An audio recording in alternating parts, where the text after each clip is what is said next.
네, 오늘은 지난 시간에 공부했던 하락 쐐기형 패턴의 반대 패턴인 상승 쐐기형 패턴에 대해 공부해 보도록 하겠습니다. 상승 쐐기형을 직관적으로 표현하면 주가가 오르긴 오르는데 점점 힘이 빠지면서 상승하는 모습으로 하락 전환이 가까워지는 패턴이라고 할 수 있습니다. 다음 순서로 이해해 보도록 하겠습니다.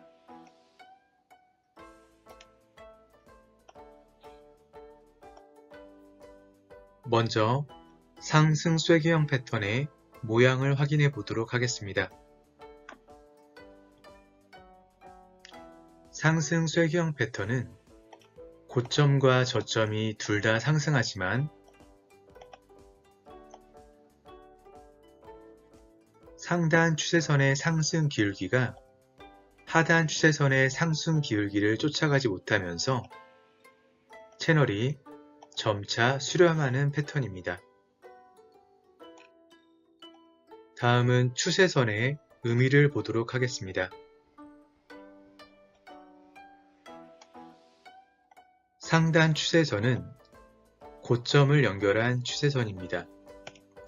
하단 추세선은 저점을 연결한 추세선입니다. 먼저 고점과 저점의 내포된 의미를 이해해 보도록 하겠습니다. 우선 예전에 공부했던 호가창에 대해 다시 한번 복습해 보겠습니다. 주가가 오르는 것은 매수량이 많아서 오른다. 주가가 내리는 것은 매도량이 많아서 내린다. 둘 다 틀린 말입니다. 하나의 거래는 매수 한 개와 매도 한 개가 만나서 이루어지기 때문에 주가가 오르든 주가가 내리든 매수량과 매도량은 같습니다.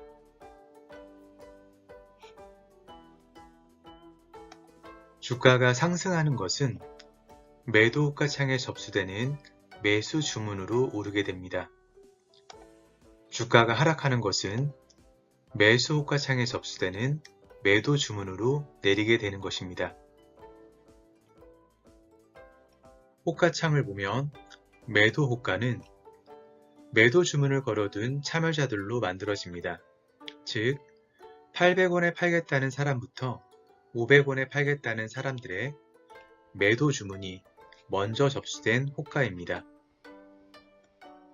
먼저 주문을 걸어둔 파는 사람 입장에서 생각해 볼 때 800원부터 500원 주문권 중에서 현재 시장 상황을 가장 긍정적으로 보는 사람은 누구일까요? 당연히 가장 비싸게 주문을 건 800원 주문자입니다.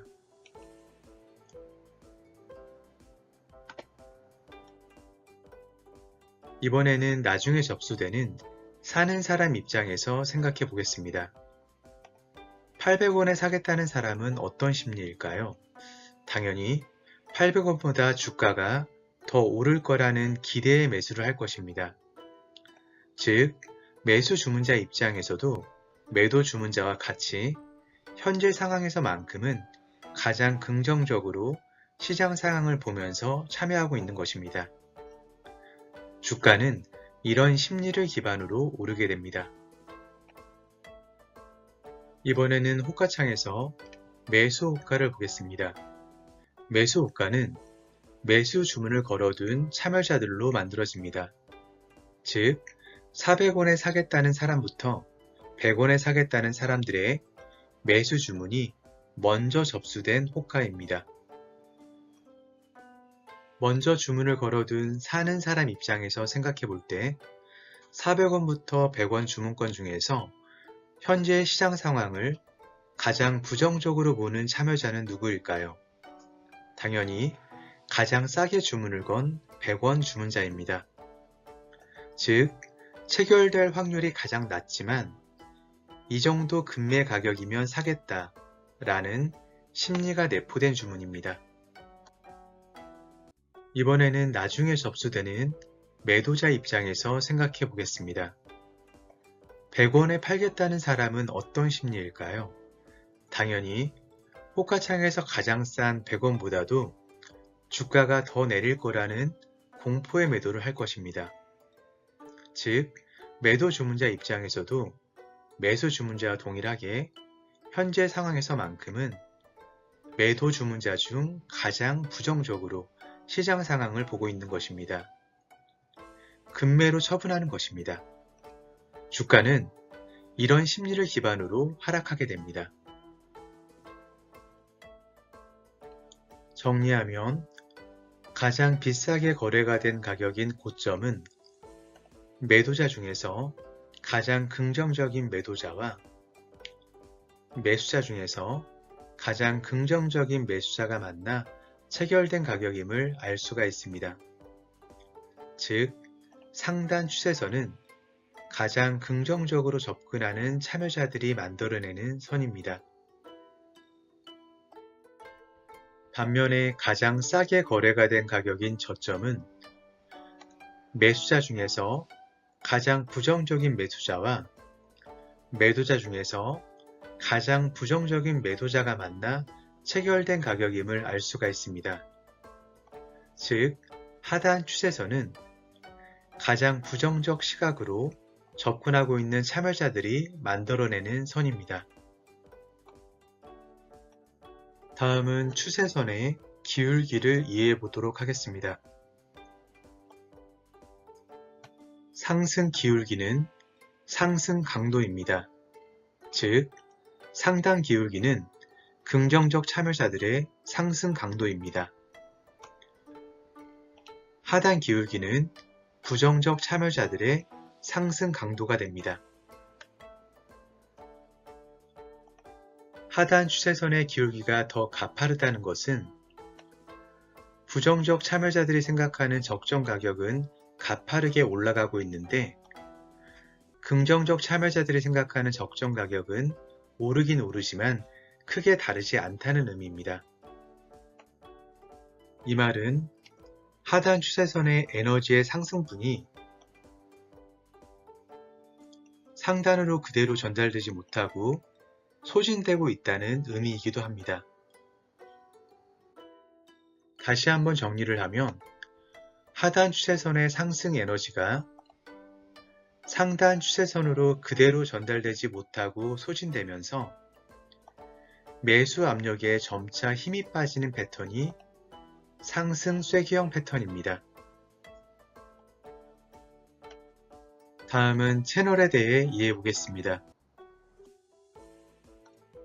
채널은 상단 추세선과 하단 추세선 사이의 공간을 의미합니다. 채널의 높이는 긍정적 시각을 가진 참여자와 부정적 시각을 가진 참여자 사이의 생각 차이입니다. 채널이 좁아진다는 의미는 긍정적 참여자와 부정적 참여자 간의 생각 차이가 좁혀지고 있다는 의미가 됩니다. 좁혀진 생각이 상단 추세선 참여자들 쪽이 더 셀 경우에는 주가는 하락 전환하게 됩니다. 반대로 하단 추세선 참여자들 쪽이 더 셀 경우에는 추가 상승으로 이어지게 됩니다. 상승 쐐기형은 하단 추세선 참여자들의 매수 압력이 소진되면서 상승하는 형태이기 때문에 하락 전환으로 이어질 가능성이 70% 이상입니다. 때문에 하락 전환 패턴으로 분류가 됩니다. 다음은 상승 쐐기형 패턴이 헤드앤숄더 패턴으로 이어지는 과정을 이해해보고 손절 라인을 정리해 보겠습니다. 상승 추세라는 것은 더 높은 고점과 더 높은 저점이 반드시 반복되어야 합니다. 고점이 더 이상 높아지지 못하거나 저점이 더 이상 높아지지 못한다면 상승 추세에 뭔가 변화가 생긴 것입니다. 결국은 상승 추세에 변화가 생긴다는 것을 우리는 더 낮은 고점과 더 낮은 저점의 출현으로 알 수가 있습니다. 더 낮은 고점 혹은 더 낮은 저점이 첫 번째 나타나는 자리가 상승 추세에 금이 가는 자리입니다. 더 낮은 고점, 더 낮은 저점이 두 번째 나타나는 자리가 상승 추세가 완전히 깨지는 자리가 됩니다.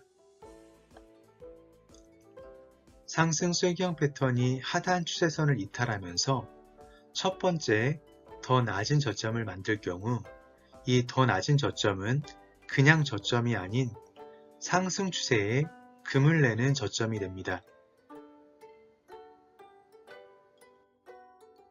반등을 하여 하단 추세선에서 저항을 받고 하락하여 더 낮은 고점을 만들면 이 더 낮은 고점은 그냥 고점이 아닌 상승 추세에 금을 내는 고점이 됩니다. 상승 쐐기형 패턴이 이렇게 더 낮은 고점까지 만들며 상승 추세를 완전히 깨트린 모양을 다시 보면 우리가 흔히 알고 있는 대표적인 하락 전환 패턴인 헤드 앤 숄더 패턴이 완성된 것을 확인할 수가 있습니다.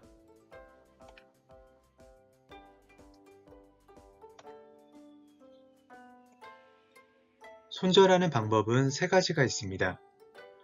하단 추세선 이탈 확인 후 바로 손절하는 방법이 첫 번째 방법입니다.